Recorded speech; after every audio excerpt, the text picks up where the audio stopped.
Assalamualaikum warahmatullahi wabarakatuh.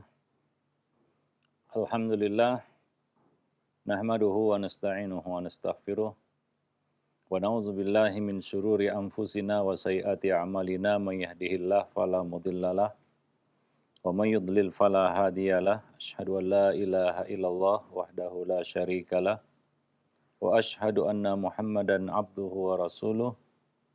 Ya ayyuhalladzina amanu ittaqullaha haqqa tuqatih wa la tamutunna illa wa antum muslimun. Amma ba'du fa inna ahsanal kalami kalamullah wa khairal huda huda Rasulillah sallallahu alaihi wasallam wa syarrul umur muhdatsatuha wa kullu muhdatsatin bid'ah wa kullu bid'atin dhalalah wa kullu dhalalatin finnar. Para jemaah kaum muslimin dan muslimat, para pemirsa dan pendengar Radio Roja dan Roja TV, rahimani wa rahimakumullah. Pertama-tama kita bersyukur kepada Allah Subhanahu wa taala atas nikmat dan karunia yang Allah limpahkan kepada kita semua. Selawat dan salam atas Nabi kita Muhammad sallallahu alaihi wasallam, atas keluarga beliau, sahabat-sahabat beliau, dan siapa saja yang mengikuti sunnah beliau sampai hari kemudian. Para pemirsa dan para pendengar yang dimuliakan Allah, pada kesempatan siang ini kita kembali meneruskan kajian buku Ensiklopedia Akhlak Salaf. Kita akan membahas lanjutan dari bentuk-bentuk wara'. Berikutnya adalah salah satu bentuk wara' adalah wara' dalam hal perut dan mata pencaharian.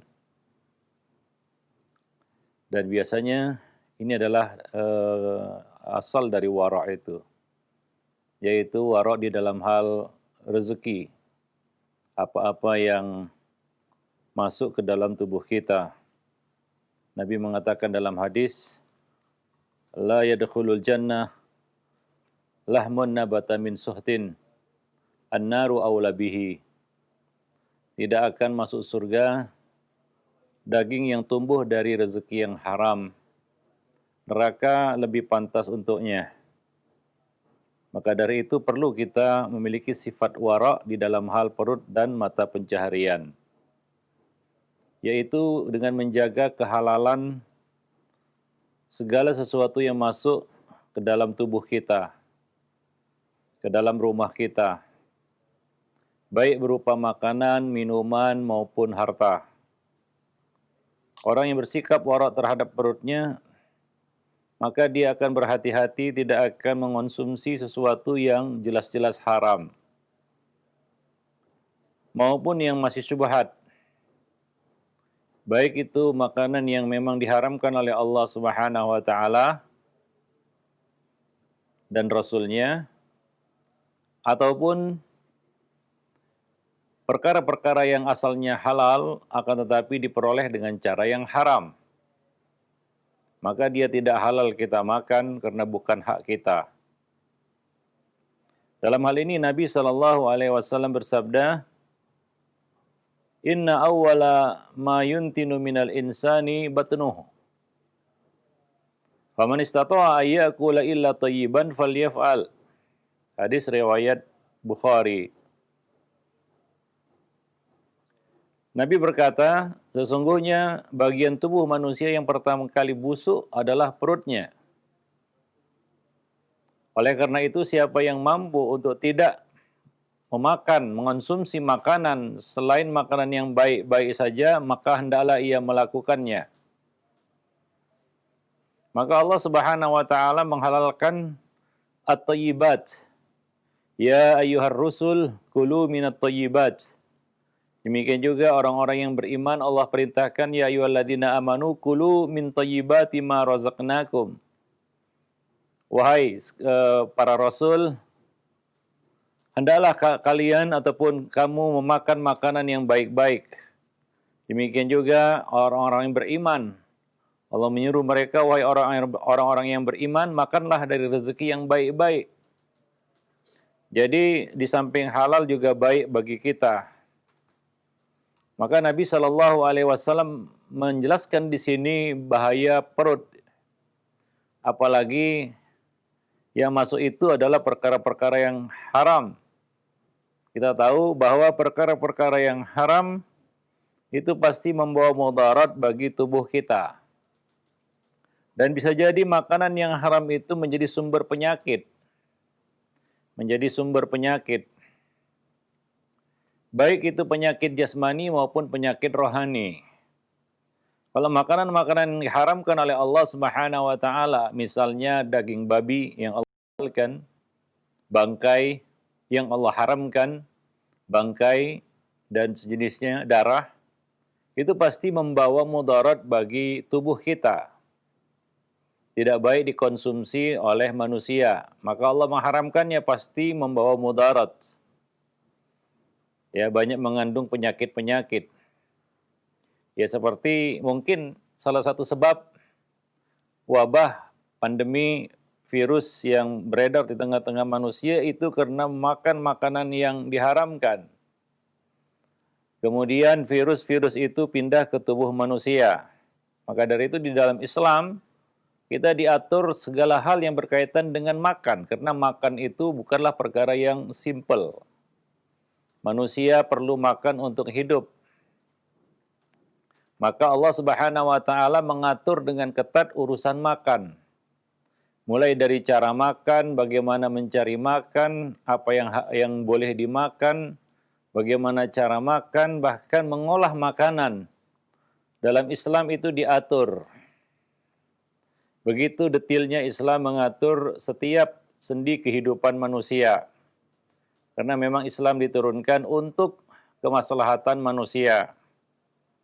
Maka orang yang wara' di dalam hal perutnya, dia akan menjaga dirinya dari hal-hal yang diharamkan oleh Allah Subhanahu wa taala. Ya, dia menjauhi misalnya khamar, karena itu dapat merusak otaknya.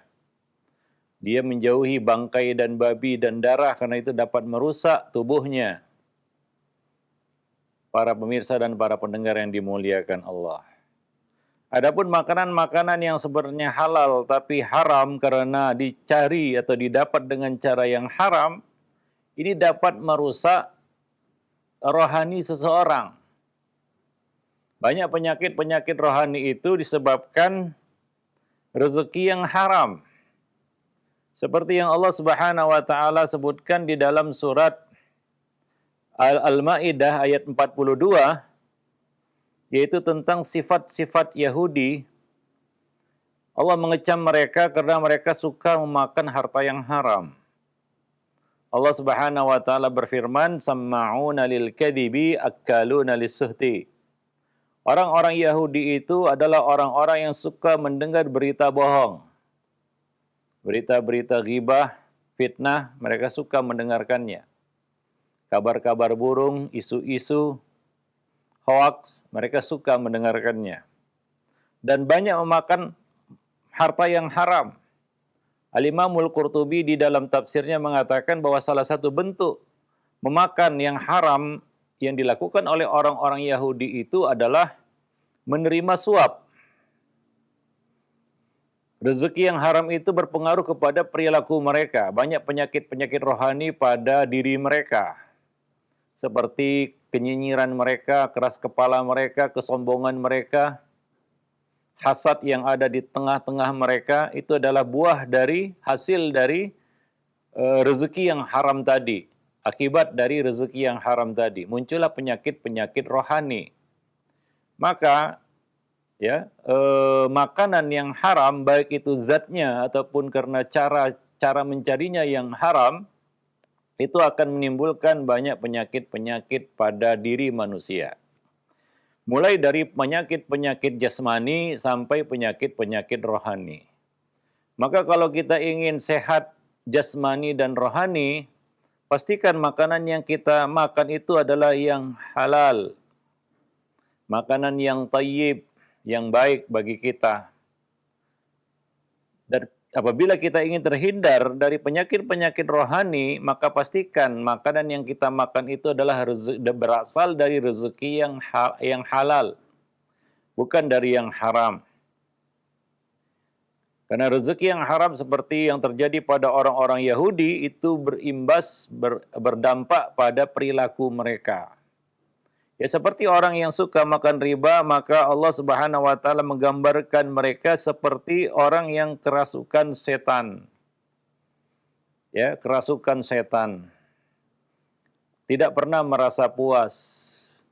Bertambah penyakit tamaknya, semakin menjadi-jadi. Itu akibat dari perilaku mereka yang suka memakan riba. Itu harta haram. Maka harta haram ini akan berimbas pada akhlak dan perilaku. Sebagian orang kita lihat, ya banyak padanya penyakit-penyakit rohani, penyakit-penyakit jiwa. Setelah ditelusuri ternyata penyebabnya adalah karena rezeki yang haram tadi. Pekerjaannya mungkin atau cara dia mencari harta itu yang haram, ya penuh dengan hal-hal yang dilarang oleh Allah Subhanahu wa taala, maka itu berakibat pada rohaninya. Ya, pada kesehatan rohaninya. Rohaninya pun menjadi sakit. Jiwanya menjadi sakit. Maka perlu bagi kita untuk wara' dalam hal perut tadi. Nabi tadi mengatakan bahwa perkara yang paling pertama busuk dari tubuh manusia adalah perutnya. Maka Nabi berpesan barang siapa yang mampu untuk tidak makan kecuali yang baik-baik saja, ya, yaitu memastikan apa yang dimakannya adalah rezeki yang halalan thayyibah, hendaklah dia melakukannya. Dia bersungguh-sungguh untuk mengupayakan agar yang masuk ke dalam tubuhnya itu adalah rezeki yang halal, makanan yang halal. Rezeki yang masuk ke rumahnya itu adalah rezeki yang halal, rezeki yang baik. Para jemaah kaum muslimin dan muslimat, para pemirsa dan para pendengar yang dimuliakan Allah. Dan salah satu keburukan, dampak buruk dari rezeki yang haram, makanan yang haram adalah dia akan menghalangi terkabulnya doa. Ini adalah musibah besar dalam hidup manusia, yaitu ketika doanya terhijab.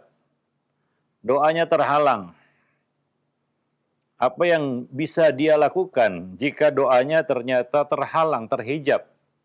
Sementara manusia sangat membutuhkan doa. Dan sangat perlu doanya dikabulkan oleh Allah Subhanahu wa taala. Namun, apa daya bila ternyata doanya terhijab. Dan salah satu sebab, bahkan ini sebab terbesar doa itu terhijab adalah rezeki yang haram. Seperti yang disebutkan oleh Rasulullah sallallahu alaihi wasallam dalam hadis yang diriwayatkan oleh Abu Hurairah, dikeluarkan oleh Imam Muslim di dalam sahihnya. Nabi bersabda, ayuhan nas innallaha tayyibun la yaqbalu illa tayyiba. Wahai sekalian manusia, sesungguhnya Allah itu maha baik dan tidak menerima kecuali yang baik-baik. Kecuali yang baik-baik. Wa innallaha amaral mu'minin bima amara bihil mursalin. Dan sesungguhnya Allah Subhanahu wa taala memerintahkan orang-orang yang beriman dengan apa-apa yang Allah perintahkan kepada para nabi dan rasul. Yaitu yang tertuang di dalam surat Al-Mu'minun ayat 51 dan Al-Baqarah ayat 172. Allah mengatakan, ya ayyuhar rusul kulu minat thayyibati wa'malu salihah. Wahai para rasul, makanlah yang baik-baik dan beramal salehlah kamu. Dan Allah mengatakan dalam surat Al-Baqarah ayat 172, ya ayyuhalladzina amanu kulu min thayyibati ma razaqnakum. Wahai orang-orang yang beriman, makanlah dari rezeki yang baik-baik yang telah kami berikan kepadamu. Jadi para nabi dan rasul, demikian juga kaum mukminin itu diperintahkan Allah Subhanahu wa taala untuk memakan makanan yang baik-baik. Bukan hanya sekedar halal, tapi juga baik. Karena ada hal-hal yang halal tapi nggak baik bagi kita, bagi tubuh kita. Ini bukan masalah berpantang, akan tetapi ada hal-hal yang kita harus menghindarinya.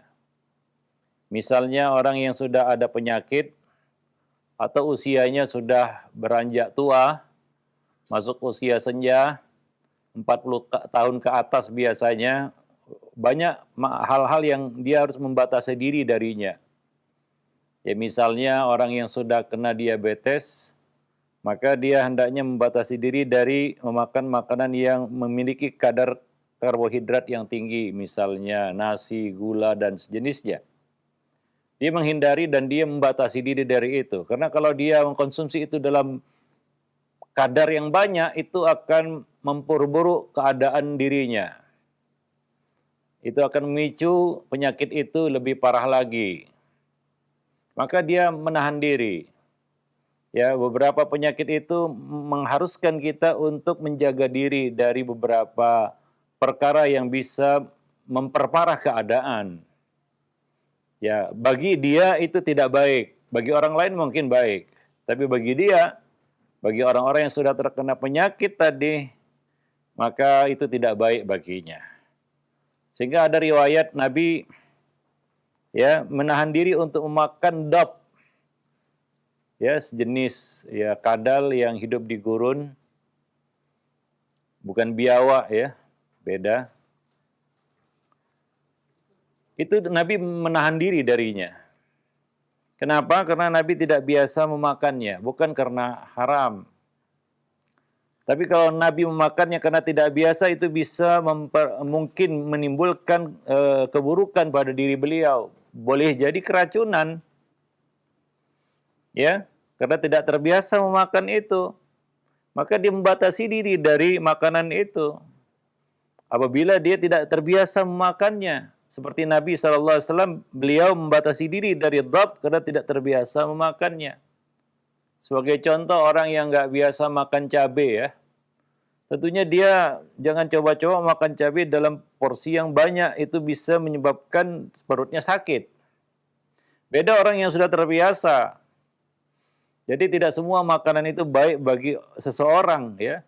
Nah, jadi lihat ya, jangan kita mendahulukan nafsu di dalam bab makanan ini karena itu bisa membuat kita menderita ya, menjadi keburukan bagi kita bukan kebaikan. Maka inilah bentuk warok dalam hal menjaga perut. Karena kalau kita sudah jatuh sakit, ya apalagi itu penyakitnya adalah penyakit yang parah, itu akan mengganggunya. Itu akan menghambatnya dari amal soleh. Seharusnya dia bisa pergi menuntut ilmu, bisa pergi ke masjid. Ini tidak. Dia harus terbaring di rumahnya karena sakit. Para pemirsa dan para pendengar yang dimuliakan Allah. Dan ini tentunya merugikannya. Maka Allah memerintahkan kita untuk makan yang baik-baik. Kemudian Rasulullah menyebutkan tentang seorang laki-laki, summa dzakara ar-rajula yutilus safar ash'atha akbar yamuddu yadayhi ila samai yaqulu ya rabbi ya rabbi. Kemudian Nabi menyebutkan tentang seorang laki-laki yang bersafar dalam waktu yang lama, melakukan perjalanan jauh, rambutnya acak-acakan, ya, dan tubuhnya dipenuhi debu. Aghbar, yamuddu yadaihi ila samai, yaqulu ya rabbi ya rabbi. Dia mengangkat tangannya tinggi-tinggi ke langit, seraya berdoa, ya rabbi ya rabbi, ya Allah, dia berdoa, minta kepada Allah. Tapi ternyata sayang, wa mat'amuhu haram, wa mashrabuhu haram, wa malbasuhu haram, wa ghudhiya bil haram, fa anna yustajabu lidzalik. Namun sayang semuanya haram, makanannya, minumannya, pakaiannya, dan tumbuh dari makanan yang haram tadi. Lalu bagaimana doanya dikabulkan oleh Allah Subhanahu wa taala? Artinya itu menjadi penghalang baginya untuk terkabulnya doa. Maka ini adalah kerugian yang besar dari mengonsumsi makanan-makanan yang haram. Maka kita harus bersikap wara' terhadap hal-hal yang bisa menghalangi ya kebaikan bagi kita. Ya terutama doa yang terhalang tadi karena rezeki yang haram. Dan bukan hanya yang haram saja ya. Bahkan seorang itu harus menghindari perkara-perkara yang syubhat. Karena Nabi SAW mengatakan faman ittaqas syubhat faqad istabra'a li dinihi wa irdih. Barang siapa yang menjaga dirinya dari syubhat, dari perkara-perkara yang masih samar-samar, maka dia telah menjaga kehormatan, kebersihan, kesucian dirinya dan agamanya. Wa man waqa'a fi syubhat waqa'a fil haram. Barang siapa yang jatuh dalam perkara syubhat, maka dia akan jatuh dalam perkara yang haram. Maka di dalam bab rezeki bukan hanya yang haram, tapi yang syubhat-syubhat pun kita harus menjaga diri darinya. Nah, inilah yang dicontohkan kepada kita oleh Nabi SAW. Nabi SAW pernah mengatakan, yang diriwayatkan oleh Anas bin Malik, yang menceritakan bahwa Rasulullah SAW mendapati kurma, sebutir kurma tergeletak di jalan. Ada kurma di jalan. Maka beliau berkata, laula an takuna min sadaqatin la akaltuha. Andai kata aku tidak khawatir kurma itu dari harta sedekah, niscaya aku telah memakannya. Itu beliau khawatir. Kurma itu adalah harta zakat, harta sedekah, yang mana beliau tidak halal, tidak boleh menerima sedekah, menerima zakat. Maka beliau menahan diri darinya. Inilah sikap wara', ya, menahan diri dari hal yang masih syubhat. Inilah tingkat wara' yang lebih tinggi, dan inilah dia hakikat dari wara'. Ya, ada wara' yang wajib, yaitu dari hal-hal yang haram, jelas. Kalau ada perkara yang haram, maka wara' di situ menjadi suatu yang wajib. Ya, tapi dalam hal-hal yang samar-samar seperti ini, maka itu sesuatu yang dianjurkan. Ini adalah keutamaan. Yaitulah sikap wara' yang sebenarnya. Seperti yang kita temukan di sini dari sikap Nabi SAW. Nabi menahan diri untuk mengambil kurma yang beliau temukan di jalan itu, karena beliau khawatir kurma itu termasuk harta zakat yang beliau tidak halal untuk mengambilnya. Demikian juga Abu Hurairah radhiyallahu anhu menceritakan kepada kita bahwa suatu hari Nabi SAW bercerita kepada para sahabat, inni la anqalibu ila ahli fa ajidu tamrata saqitah ala firashi fa arfa'uha li akulaha summa akhsha an takuna sadaqatan fa ulqiha.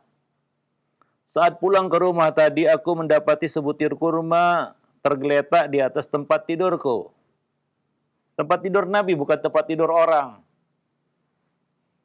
Kemudian kurma itu aku ambil untuk aku makan. Ya, kurma di atas tempat tidur beliau. Kemungkinan besar ya kurma punya beliau. Tapi aku khawatir jika kurma itu adalah kurma zakat, maka aku pun membuangnya. Aku tidak jadi memakannya. Aku khawatir ini adalah kurma zakat. Ya, karena kadang-kadang kurma harta-harta zakat itu dibawa dulu ke rumah Nabi SAW untuk dibagi-bagikan kepada yang berhak. Beliau khawatir itu termasuk kurma zakat, kurma sedekah. Maka aku pun membuangnya, aku tidak jadi memakannya. Inilah sikap wara' Nabi SAW.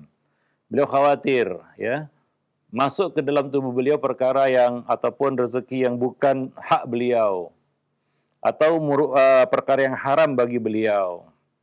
Nah, inilah yang beliau tanamkan kepada anak cucu beliau. Masih dari Abu Hurairah radhiyallahu anhu, Al-Hasan bin Ali mengambil sebiji kurma dari harta zakat yang tertumpuk di masjid. Lalu masukkannya ke dalam mulut. Ya, anak-anak biasa lihat tumpukan makanan, mereka ambil ya satu butir. Bukan satu genggam, satu butir. Dan ia masukkan ke dalam mulutnya. Maka Rasul berseru, cih, maksudnya keluarkanlah dan buanglah. Kemudian beliau berkata kepada Al-Hasan, ma sya'arta anna la na'kulu sadaqah. Tidakkah kamu tahu bahwa kita keluarga Muhammad tidak boleh memakan harta zakat? Ya, ini adalah satu bentuk penanaman, ya, satu sikap wara' kepada Al-Hasan bin Ali, cucu beliau waktu itu masih kecil. Jadi diajarkan untuk bersikap wara' dan hati-hati di dalam bab rezeki, terutama makanan. Ya, itu sudah dilatih sejak kecil itu. Al-Hasan bin Ali untuk hati-hati di dalam hal makanan. Ya, Nabi menegurnya dan mengembalikan kurma itu ke tempatnya. Ya. Nah, Abul Hawra bertanya kepada Al-Hasan ini, adakah sesuatu yang engkau ingat dari Rasulullah? Itu setelah dewasa ya. Maka Al-Hasan menjawab, iya, aku ingat tatkala aku mengambil sebiji kurma dari harta zakat lalu masukkannya ke dalam mulutku. Lalu beliau menghampiriku dan mengeluarkan kurma itu beserta saripatinya, kemudian mengembalikannya ke tempat semula. Ada yang berkata, wahai Rasulullah, tidak masalah kurma tersebut dimakan bocah ini. Anak kecil, nggak apa-apalah, biasa. Tapi Nabi mengatakan kepadanya, Nabi menegaskan, sesungguhnya keluarga Muhammad tidak halal memakan harta zakat. Jadi tidak bermudah-mudah di dalam bab ini. Itulah sikap wara, yaitu menghindari sesuatu yang masih meragukan. Apalagi yang jelas-jelas itu tidak halal atau haram untuk dimakan. Ya, Nabi mendidik cucu beliau agar tidak memakan harta yang haram. Para pemirsa dan para pendengar yang dimuliakan Allah. Dan itu juga yang ditanamkan Nabi kepada para sahabat beliau. Salah satunya adalah Abu Bakar As-Siddiq. Ya, Ummul Mukminin Aisyah radhiyallahu anha bercerita kepada kita bahwa Abu Bakar As-Siddiq memiliki seorang budak yang ditugaskan untuk membawa bekal makanannya setiap hari. Abu Bakar selalu makan dari bekal itu. Dan pada satu hari, budak itu membawa makanan, bekal seperti biasa. Maka bekal itu pun dimakan oleh Abu Bakar. Ya, ketika asyik makan, budak itu bertanya, tahukah Tuan dari mana makanan itu berasal? Abu Bakar balik bertanya, memangnya dari mana? Maka budak itu menerangkan, bercerita dia, dulu pada masa jahiliyah aku pernah berpura-pura menjadi dukun untuk mengobati seseorang. Aku berlagak menjadi dukun. Ya, untuk mengobati seseorang. Padahal aku tidak mengerti perdukunan, pengobatan, semata-mata menipunya. Untuk menipunya. Lalu ia bertemu lagi denganku dan ia memberiku makanan yang kau makan ini sekarang. Maka spontan saja Abu Bakar As-Siddiq masukkan jari ke dalam mulut beliau dan mengorek-ngoreknya hingga muntahkan semua isi perut beliau. Ya, nah demikian. Itu bentuk wara yang yang ditunjukkan oleh seorang sahabat yang mulia itu Abu Bakar As-Siddiq. Riwayatnya sahih, diriwayatkan oleh Bukhari di dalam sahihnya. Jadi seperti itu ya, para pemirsa dan para pendengar, para salaf kita, para sahabat yang mulia, menjaga diri mereka dari hal-hal yang syubhat. Bukan hanya yang jelas-jelas haram, tapi juga dari hal-hal yang syubhat. Karena menjaga diri dari syubhat, artinya kita telah menjaga diri dari perkara yang haram tadi. Kita jatuh dalam perkara syubhat, maka dikhawatirkan kita akan jatuh dalam perkara yang haram. Dan ini yang diajarkan di dalam syariat kita ya. Misalnya ya dalam hal melepas anjing berburu ya untuk memburu hewan buruan. Ya, kalau ada perkara yang masih samar dan itu antara halal dan haram, maka lebih baik ditinggalkan. Adi bin Hatim bercerita kepada kita, Rasulullah pernah bersabda kepadaku, ya berkaitan dengan tata cara tuntunan berburu dengan anjing berburu. Ya, berburu hewan buruan dengan anjing berburu. Ya, ini termasuk anjing yang boleh dipelihara, anjing untuk berburu. Nabi berkata, "Idza arsalta kalbakal muallam," jika engkau melepas anjingmu yang terlatih, memang anjing itu dilatih untuk berburu, nama anjing berburu, "Fazkurismallahi alaih," maka ucapkanlah nama Allah ketika melepasnya, yaitu ucapkanlah bismillah. Ya, fa in amsaka alaika fa adraktahu hayyan fadhbahu. Jika ia menangkap hewan buruan untukmu dan kamu dapati hewan buruan itu masih hidup, maka sembelihlah hewan itu kalau masih bisa disembelih. Wa in adraktahu qad qatala wa lam yakul minhu fakulhu. Jika engkau dapati dia telah membunuh hewan itu, wa lam yakul minhu, dan dia tidak memakan hewan tersebut, maka makanlah fakulhu. Karena dia menangkap hewan itu untukmu. Wa in wajadta ma'a kalbika kalban ghairahu wa qad qatala fala ta'kul. Dan jika engkau dapati bersama anjingmu itu ada anjing yang lain. Nah, di sini ada kesamaran. Ada samar-samar, ada syubhat di sini. Engkau dapati bersama anjingmu itu ada anjing yang lain. Ya, kadang-kadang begitu ya. Anjing berburu-buruan, anjing-anjing itu berburu-buruan. Ya, mereka itu bersatu itu untuk melumpuhkan hewan buruan itu. Nah, itu bisa saja terjadi jika kita dapati ternyata bersama anjing kita ada anjing yang lain. Waqad qatala, dan anjing itu telah membunuhnya, hewan buruan itu, fala ta'kul. Jangan makan, kata Nabi. Walaupun kau telah melepas anjingmu itu dengan membaca bismillah. Tapi ketika dia bunuh hewan itu, ada anjing lain bersamanya di situ, maka jangan dimakan. Fa innaka la tadri ayyuhuma qatalahu. Karena kamu tidak tahu anjing mana yang membunuh hewan buruan tersebut. Ya, nah demikian. Jadi masih ada di situ syubhat. Masih ada hal yang samar di situ. Kita nggak tahu siapa yang menerkam hewan buruan itu, apakah anjing kita atau anjing yang lain. Nah, karena kesamaran itu jangan makan, kata Nabi SAW. Nah, itu bentuk kehati-hatian dalam hal nafkah, ya, dalam hal nafkah. Begitu detilnya Islam mengajarkan kita, menuntun kita dalam hal mencari nafkah. Memastikan bahwa rezeki itu adalah rezeki yang halalan thayyiban, yang memang betul-betul halal, hak untuk kita makan. Kita masukkan ke dalam tubuh kita, dan kita masukkan ke dalam rumah kita. Kita beri makan anak istri kita dengan rezeki itu. Para pemirsa dan para pendengar yang dimuliakan Allah. Nah, disinilah perlu sikap warok tadi. Ya, apalagi zaman sekarang, yang Nabi SAW peringatkan, sayati ala nasi zaman, la yubali fihil mar'u bima akhadal mal. Orang-orang tidak peduli pada zaman itu dengan cara apa dia mendapatkan rezekinya. Abi hillin ambi haram. Apakah dengan cara yang halal ataukah dengan cara yang haram. Sehingga muncul kata-kata di tengah-tengah manusia, cari yang haram saja susah, apalagi yang halal. Yang haram aja susah. Artinya, ya itu seperti legalitas untuk mencari harta dengan cara apapun. Karena untuk cari yang haram saja sudah susah, apalagi yang halal-halal. Seperti itu, seolah-olah itu menjadi legitimasi untuk mencari harta dengan cara apapun.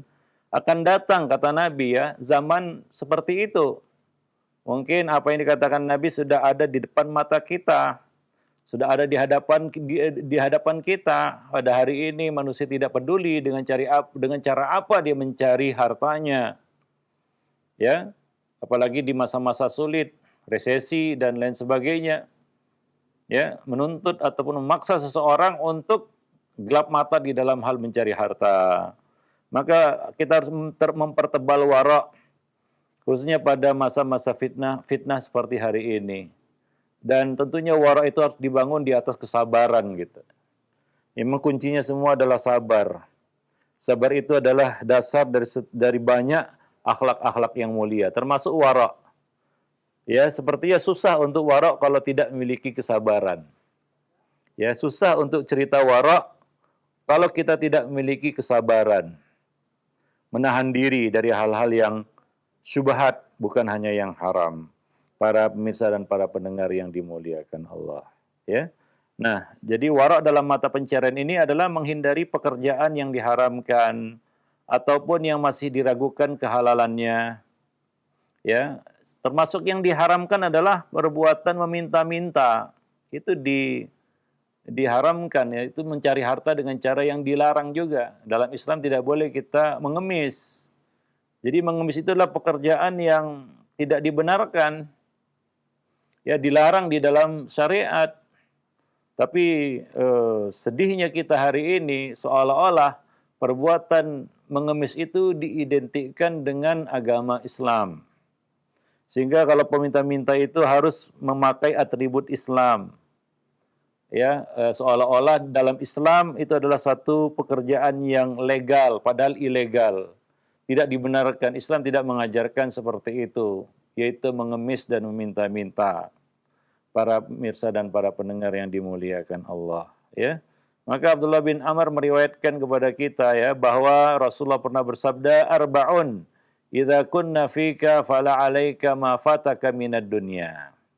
Ada 4 perkara apabila semuanya ada padamu, ya kamu tidak akan pernah rugi meskipun terluput dari dunia. Meskipun kamu tidak mendapatkan dunia sedikit pun, kamu tidak akan rugi. Kamu tidak perlu menyesal. Kamu tidak perlu berkecil hati karena tidak dapat dunia. Apabila kamu memiliki 4 perkara ini, kata Nabi SAW. Apa keempat perkara itu?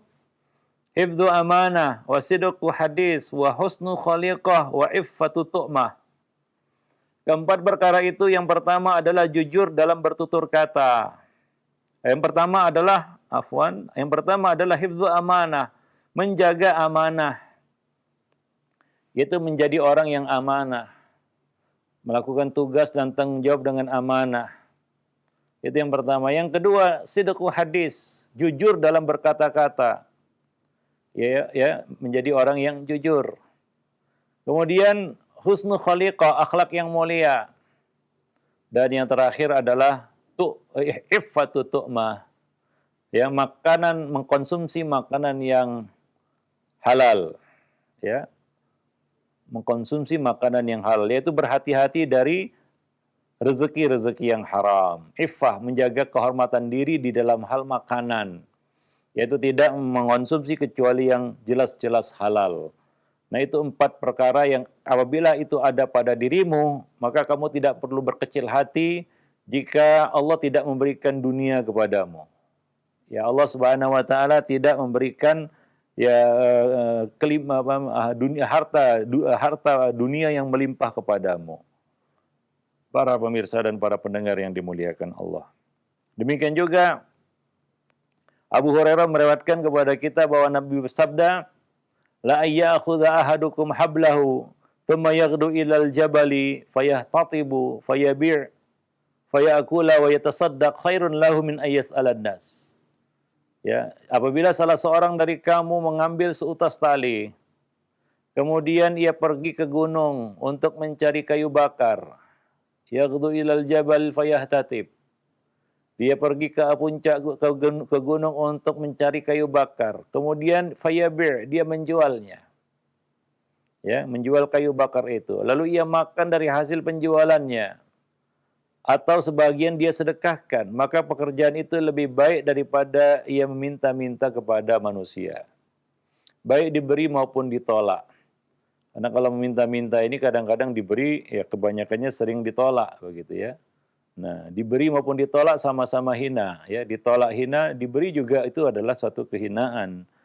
Para pemirsa dan para pendengar yang dimuliakan Allah, ya. Nah, demikian. Jadi, itu lebih baik daripada dia mencari rezeki dengan cara meminta-minta kepada manusia. Yang mana mungkin ya, sepintas selalu meminta-minta, mengemis itu kan sepertinya baik-baik saja ya, halal-halal saja sepertinya dalam pandangan manusia hari ini ya. Mungkin itulah pekerjaan yang biasa, seperti sebagian orang ya pada hari ini ya kerjanya gali lubang tutup lubang, pinjam sana pinjam sini. Padahal ini juga merupakan salah satu cara mencari harta dengan cara yang tidak halal, yaitu dia meminjam barang ataupun harta saudaranya untuk memusnahkannya. Dalam hatinya dia tahu bahwasanya dia tidak akan pernah mengembalikan barang tersebut. Tidak akan pernah mengembalikan uang tersebut. Ya, dia pinjam harta itu dari saudaranya, uang itu dari saudaranya, itu dikira uang asin lah, ke laut istilahnya. Yaitu tidak akan pernah kembali. Banyak orang-orang yang modusnya seperti itu, pinjam sana, pinjam sini, ya kemudian mengatasnamakan investasi ini dan itu, ya dan lain sebagainya, padahal semua bodong, bohong. Ya, tidak benar, ya ada unsur-unsur penipuan di situ. Nah ini hati-hati, ya itu adalah cara mencari harta, cara mencari nafkah dengan cara yang haram yang tidak dibenarkan. Barang siapa yang mengambil harta saudaranya untuk dimusnahkan, maka Allah akan atlafahullah, ya. Allah akan memusnahkannya. Ya, Allah Subhanahu wa taala akan membinasakannya. Para jemaah kaum muslimin dan muslimat, para pemirsa dan pendengar yang dimuliakan Allah. Maka disinilah perlunya wara', ya, apalagi dalam hal harta dunia hari ini, ya, di mana kadang-kadang kita terpancing ya untuk memiliki apa yang dimiliki oleh manusia, dan itu memecahkan, menghancurkan sikap wara' pada diri kita. Kita ingin apa yang dipunyai oleh manusia, kita ingin memiliki apa yang dimiliki oleh manusia. Apa kata Nabi, pesan Nabi kepada seseorang, ya, Arab Badui yang datang kepada Nabi dan minta nasihat kepada Nabi, tapi nasihat yang tidak panjang-panjang, yang mudah diingat. Maka salah satunya Nabi berkata kepadanya, wa ajmi'il ya's ala ma fi aidin nas, mimma fi aidin nas. Ya, hendaklah kamu berazam ataupun memiliki tekad untuk tidak rakus, tamak memiliki apa yang ada di tangan manusia. Yaitu pupuslah keinginan, ambisi, ketamakan untuk memiliki apa yang dimiliki oleh manusia. Kita tidak perlu menghadirkan hidup orang lain dalam hidup kita, karena rezeki berbeda. Dan jangan khawatir tentang rezeki. Ada kalanya Allah sempitkan, ada kalanya Allah lapangkan. Wallahu yaqbidu wa yabsutu wa ilaihi turja'un. Allah yang menyempitkan rezeki, Allah yang melapangkan rezeki, dan kepadanya lah kamu akan dikembalikan. Rezeki datangnya dari Allah Subhanahu wa taala. Kalau kita lihat rezeki orang lain, seolah-olah rezeki orang lain itu pasti terlihat lebih daripada rezeki kita. Ibarat kata orang, ya, rumput tetangga pasti terlihat lebih hijau daripada rumput sendiri. Itu karena kita tidak bijak dan tidak pintar, tidak bisa melihat rezeki yang Allah berikan kepada diri kita. Kita begitu pintar, kita begitu lihai, mata kita begitu awas melihat rezeki yang ada pada orang lain. Dan itu membutakan mata dan hati kita untuk melihat rezeki yang Allah berikan kepada kita, hingga yang muncul adalah tamak. Tamak yang berlipat-lipat. Dan inilah yang menghancurkan sikap wara' tadi. Gak ada wara'nya lagi. Kenapa? Karena hati sudah dipenuhi dengan rasa tamak tadi. Para pemirsa dan para pendengar yang dimuliakan Allah. Maka ya tidak perlu kita hadirkan hidup orang lain dalam hidup kita. Karena rezeki manusia nggak sama. Yang perlu kita lakukan adalah berlomba-lomba dalam hal akhirat. Ya, kita ingin beramal seperti amal yang dilakukan oleh orang lain. Kita ingin beramal soleh seperti beramal soleh yang dikerjakan oleh orang lain. Hanya itu hasad yang dibolehkan oleh syariat. Selain itu, hasad itu adalah buruk dan tercela. Allah mengatakan, wa fi dzalika falyatanafasil mutanafisun. Dan untuk itulah hendaknya manusia itu berlomba-lomba untuk meraihnya. Ya, para pemirsa dan para pendengar yang dimuliakan Allah. Maka salah satu obat dari penyakit wahan, cinta dunia, ya mungkin penyakit itu banyak beredar di tengah-tengah manusia hari ini adalah wara' tadi. Ya, hendaknya kita memiliki ya bentuk sikap wara', terutama di dalam hal mata pencaharian rezeki, ya, sehingga ya kita bisa memastikan apa yang datang kepada kita, rezeki yang datang kepada kita, rezeki yang masuk ke dalam tubuh kita, rezeki yang masuk ke dalam rumah kita adalah rezeki-rezeki yang jelas-jelas halal, halalan thayyibah. Nah, demikian para pemirsa dan para pendengar yang dimuliakan Allah. Mudah-mudahan bermanfaat. Aqulu qauli hadza astaghfirullah li wa lakum wa lisairil muslimin innahu huwal ghafurur rahim. Jazakallah khairan wa barakallahu fikum Ustaz atas penyampaian materi yang sangat bermanfaat sekali di kesempatan siang yang berbahagia ini berkaitan dengan wara' dalam hal rezeki. Nah, ikhwata Islam jazakumullah, saatnya kami membuka sesi tanya jawab. Silakan bagi Anda yang ingin bertanya secara langsung. Halo? Halo? Ya. Halo? Assalamualaikum. Halo? Waalaikumsalam, Pak. Iya, dengan Ustaz, siapa di mana, Ibu? dari hamba Allah nih Di mana? di Jakarta. Silahkan. Bisa ngomong sekarang? Iya, Bisa ya? langsung. Ibu ada punya orang nitip barang, nggak nitip uang sama ibu $20. Tapi orangnya sekarang nggak tahu kemana. Habis gimana tuh, Ustaz? Gimana Ibu? Bisa diulangi? Hah? Bisa diulangi pertanyaannya? Pertanyaannya, ada orang nitip uang sama ibu $20, tapi sekarang ibu cari orangnya nggak ada, gitu. Gimana? Kemana ibu harus pulangin itu uang, gitu? Baik. Ya. Itu saja Ibu pertanyaannya. Ya udah itu aja ya, saya perlu. Ya, pertama ini barang titipan ya. Ya. Ini barang titipan ini diamanahkan untuk apa dulu yang pertama? Apakah dititip untuk disimpan dan dikembalikan lagi atau dititip untuk dialokasikan ataupun dikeluarkan untuk sesuatu? Ya. Ya, misalnya disedekahkan atau diapakan, ya ini ada kemungkinan di situ ya. Ini uang dititipkan ke kita ya untuk apa? Ya, kalau dititipkan untuk sesuatu maka tunaikanlah amanah. Di sini babnya bab amanah. Bisa dititipkan nanti belikan ini taruh di masjid, bisa belikan buku letakkan di masjid. Belikan buku bagi-bagikan, belikan mushaf bagi-bagikan, maka tunaikan amanah itu. Ya. Ini masuk dalam bab amanah. Kalau itu adalah titipan untuk dikembalikan, maka kembalikan kepada yang bersangkutan. Ya bisa langsung kepada yang bersangkutan atau kepada ahli warisnya. Kalau misalnya sudah meninggal atau sudah kita tidak bertemu lagi, tapi kita masih bisa bertemu dengan ahli warisnya. Tapi kalau tidak ada lagi jejaknya, baik itu yang bersangkutan maupun ahli warisnya, maka ya kita keluarkan sedekah sebesar itu atas nama yang bersangkutan, si fulan.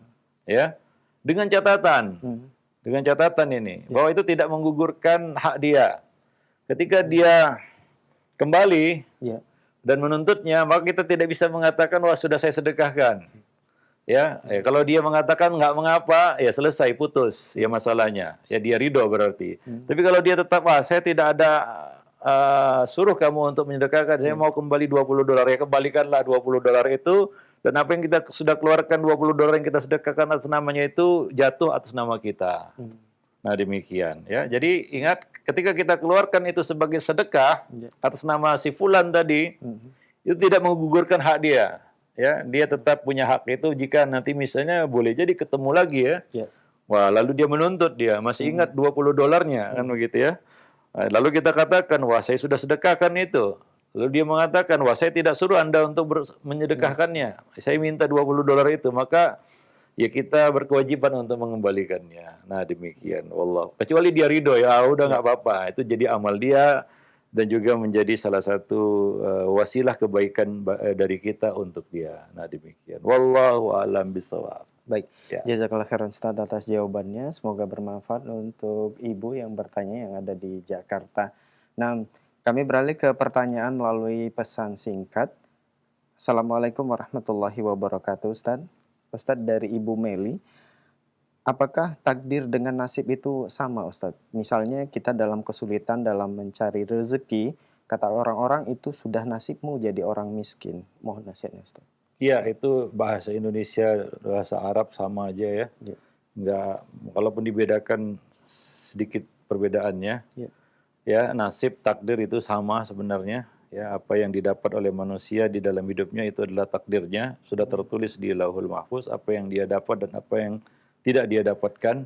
Manusia tidak akan mati hingga sampai kepada akhir rezekinya, ya. Itulah nasibnya, ya. Apa yang ditakdirkan Allah ya untuk dirinya. Jadi mungkin nasib itu lebih sempit ataupun lebih khusus daripada takdir yang itu skalanya lebih luas. Ya, seperti kita katakan antara infak dan sedekah. Infak itu berkaitan dengan harta, sedekah itu memiliki makna yang lebih luas, ya. Maka senyum juga bisa dihitung sedekah. Kata-kata yang baik juga bisa terhitung sedekah, tapi nggak bisa dikatakan infak. Saya mau infak senyum gitu, nggak ada. Infak ya harta ya, berinfak dari apa yang kita miliki. Ya, itu istilahnya kan begitu ya. Nah demikian. Dan di sini takdir dan nasib, ya itu sesuatu yang memang dituliskan Allah pada diri seseorang, ya di Lauhul Mahfuz, ya 50.000 tahun sebelum Allah ciptakan langit dan bumi, kemudian ditulis lagi yaitu ketika seorang itu berada di rahim ibunya, yaitu 120 hari, ya 4 bulan dia berada dalam rahim ibunya, Allah tulis lagi di dalam perut atau rahim ibunya. Ditulis lagi tiap malam di setiap tahun di malam Lailatul Qadar, itu ditulis tiap tahun di malam Lailatul Qadar, ya. Nah, demikian. Jadi itu penulisan takdir yang diulang-ulang, ya, dan tidak berubah dari apa yang tertulis itu, ya. Nah, demikian. Wallahu a'lam bishawab. Nah, syukur Ustaz atas jawabannya, semoga bermanfaat untuk penanya Ibu Meli. Dan selanjutnya masih pertanyaan melalui pesan singkat kembali dari Pak Syamsuddin. Assalamualaikum warahmatullahi wabarakatuh, Ustadz. Ustadz, sudah menjadi pendapat umum bahwa sholat duha adalah sholat minta rezeki secara khusus. Apakah ini ada dalilnya, Ustadz, dalam syariat Islam? Mohon nasihat. Iya, penamaan sholat duha dengan sholat minta rezeki itu tidak warid ya dari Nabi, dari ulama, apalagi dari Nabi, begitu ya. Sholat duha ya sholat yang dilakukan pada waktu duha. Ya, sholat itu disebut sholat duha karena dilakukan pada waktu duha. Ya, nah demikian. Seperti sholat malam disebut sholat malam karena dilakukan pada waktu malam. Walaupun ada nama lain bagi sholat malam, seperti sholat tahajud. Ya, sholat tahajud adalah nama lain bagi sholat malam. Qiyam, misalnya qiyamul lail. Ya, nah, nama-nama yang ya warid dari para ulama, ya dari Nabi juga, ya, dan dari para ulama untuk nama itu. Adapun sholat duha ya tidak didapati nama itu, nama duha, nama sholat duha disebut dengan nama sholat minta rezeki, ya. Nah demikian. Yang ada adalah sholat awabin yang memang juga dilakukan pada waktu duha, yaitu sebelum zuhur, ya, sebelum waktu zuhur itu ada namanya sholat awabin. Ini juga sholat terhitung sholat duha, kan dilakukan pada waktu duha. Demikian sholat syuruk, ya, di awal waktu duha, ya, sebagian ulama menyebut ini sholat syuruk, ya, sholat isyraq dan sejenisnya. Ini nama yang warid dari ulama, ya, tentang nama lain bagi sholat duha. Adapun sholat duha disebut dengan sholat minta rezeki, ya, ini tidak ditemukan dari riwayat Nabi SAW dan juga dari para ulama. Ada yang menamakan sholat itu dengan sholat minta rezeki. Ya, wallahu a'lam bishawab. Nah, jazakallahu khairan Ustaz atas jawabannya, semoga bermanfaat. Untuk penanya Pak Syamsuddin. Nah, ikhwata Islam wajazakumullah, masih kami buka kesempatan bagi Anda yang ingin bertanya secara langsung. Halo. Halo, Assalamualaikum warahmatullahi wabarakatuh. Waalaikumsalam warahmatullahi wabarakatuh. Dengan Bapak siapa, di mana? Saya Abu Yudo di Basuki Rahmat. Silakan Pak Abu Yudo.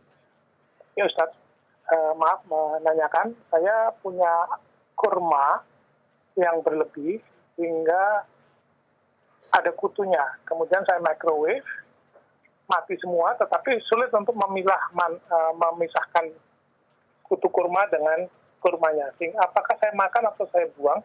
Karena kalau saya makan, bukankah saya makan bangkai? Demikian Ustaz. Assalamualaikum warahmatullahi wabarakatuh. Waalaikumsalam warahmatullahi wabarakatuh. Ya, itu tidak tergolong bangkai yang diharamkan, ya, kalau sejenis kutu atau semut yang ada di dalam makanan. Karena itu masuk kategori hewan yang tidak berdarah, ya. Nah, ya seperti dua bangkai yang dihalalkan, bangkai ikan dan bangkai belalang, ya. Ya jenis itu sebenarnya para ulama yang menyamakannya dengan ya serangga-serangga seperti itu. Yang susah untuk dipisahkan, itu ya, dipisahkan dari makanan itu. Contohnya makanan yang ada semutnya misalnya. Buah yang misalnya ada ulatnya di dalam, kemakan begitu ulatnya. Karena ulat ada yang kecil-kecil, ada yang besar-besar, ya. Kalau besar-besar bisa dibuang, kalau kecil-kecil kita makan jambu yang masuk sama ulat-ulatnya. Ya, baik itu dia mati ataupun hidup. Nah, demikian. Jadi itu tidak mengapa untuk dikonsumsi ya. Asalkan dipastikan itu tidak membahayakan kita. Ya. Nah, demikian ya, tidak membahayakan kita. Nah, mungkin apalagi tadi sudah di microwave katanya ya. Mungkin sudah steril, ya tidak mengapa untuk dikonsumsi ya. Wallahu a'lam bishawab. Tapi demikian coba juga dirasa ya, apakah masih layak untuk dikonsumsi atau tidak. Wallahu a'lam bishawab. Baik. Jazakallah khairan Ustaz atas jawabannya. Semoga bermanfaat untuk Abu Yudo yang telah bertanya. Dan pertanyaan terakhir Ustaz, satu pertanyaan terakhir singkat. Dari hamba Allah, Ustadz, bagaimana dengan mereka yang sering berbuat dosa? Mengapa mereka justru sukses di dunia ini, Ustadz? Syukur. Ya, sukses itu ya, kita bicara sukses. Itu kan relatif juga kalau kita bicara sukses. Ada orang kita sebut sukses. Tapi orang itu sendiri tidak merasa dirinya sukses. Karena dia merana, dia menderita, dia merasa tidak bahagia. Tapi dalam pandangan orang lain, ya, orang lain memandang dia sukses. Kurang sukses apa Qarun ya, yang punya harta banyak. Tapi ternyata dia tidak sukses. Karena endingnya, akhir ceritanya adalah dia ditenggelamkan ke dasar bumi bersama harta-hartanya. Ya, nah demikian. Jadi kalau kita cerita tentang sukses dunia itu sangat relatif. Ya, itu sangat relatif. Kadang-kadang orang kita pandang, kita sebut dia orang sukses. Padahal dia sendiri tidak merasakan kebahagiaan dari kesuksesan yang nama sukses yang dia dapatkan itu, yang disematkan orang kepadanya. Itu yang pertama. Ya. Yang kedua, berkaitan dengan rezeki. Ya, rezeki yang Allah berikan kepada seseorang itu bukan berarti tanda cinta dan benci Allah kepada orang itu. Bukan indikasi apa, tidak menunjukkan indikasi apapun. Apakah Allah cinta kepadanya atau benci, tidak. Ya, nah demikian. Itu harta yang Allah berikan kepada manusia. Karena Allah mengatakan wallahu yaqbidu wa yabsutu. Allah yang melapangkan dan Allah yang menyempitkan. Ya, dan itu tidak berkaitan dengan Allah cinta kepadanya atau benci kepadanya. Ya, jadi kalau ada orang yang diberi harta, itu bukan berarti Allah cinta. Ataupun benci. Itu adalah ujian baginya. Apakah dia bersyukur atau tidak? Ya. Kalau dia bersyukur, itu akan mendatangkan cinta Allah kepada dirinya. Ya, nah demikian. Tapi kalau dia tidak bersyukur, dia kufur, itu akan mendatangkan benci Allah kepada dirinya. Demikian juga orang yang Allah tidak kasih harta, miskin. Orang pandang dia nggak sukses kan itu ya. Tapi ya banyak orang-orang yang hidupnya apa adanya tapi dia merasa sukses dalam hidupnya, sukses mendapatkan ketenangan kan gitu ya, sukses mendapatkan kenyamanan hidup. Ya, nah itu relatif tadi saya sebutkan. Nah, orang yang diberi kemiskinan itu bukan berarti Allah cinta atau benci kepadanya. Itu adalah ujian untuk mengujinya apakah dia bersabar atau tidak. Ya, dengan miskin yang Allah berikan dan dia bersabar, maka itu akan mendatangkan cinta Allah kepadanya. Tapi kalau dia udah miskin, dia kufur, dia tidak bersabar, itu akan mendatangkan benci Allah kepadanya. Jadi kaya dan miskin itu tidak sama sekali bukan ya tanda cinta dan benci Allah kepada seorang. Itu hanyalah ujian. Ya, yang bisa mendatangkan cinta atau benci Allah kepada orang tersebut. Ya, wallahu a'lam bishawab. Nah demikian. Ya, dan boleh jadi orang yang Allah kasih harta, ya kemudian dengan maksiat, dia kufur, dia dikufuri rezeki itu, ya dengan dia berbuat maksiat, itu kan mendatangkan benci Allah ya. Dan dia terus mendapatkannya. Ini mungkin bentuk istidraj ya, yang Allah berikan, yang Allah yang Allah timpakan kepadanya. Ya, nah demikian. Wallahu a'lam bishawab. Nah, mungkin itu yang perlu kita pahami ya, supaya kita tidak berkecil hati ya dengan apa yang terluput dari kita. Tadi sudah kita bacakan hadisnya ya, 4 perkara kata Nabi. Fala alaika, enggak masalah bagimu kata Nabi. Ma fataka minad dunia, walaupun kamu terluput dunia. Ya, terluput dunia artinya enggak dapat apa-apa dari dunia ini. Ya, asalkan kita memiliki 4 perkara tadi. Ya, nah demikian. Jadi itu kita katakan ada hal-hal yang non materi, yang tidak berbentuk materi, tapi dia lebih berharga daripada materi. Ya, nah demikian. Wallahu a'lam bishawab. Nah, demikian saja mungkin bermanfaat bagi saya dan bagi para pemirsa sekalian. Aqulu qauli hadza astaghfirullah li wa lakum lisairil muslimin innahu huwal ghafurur rahim.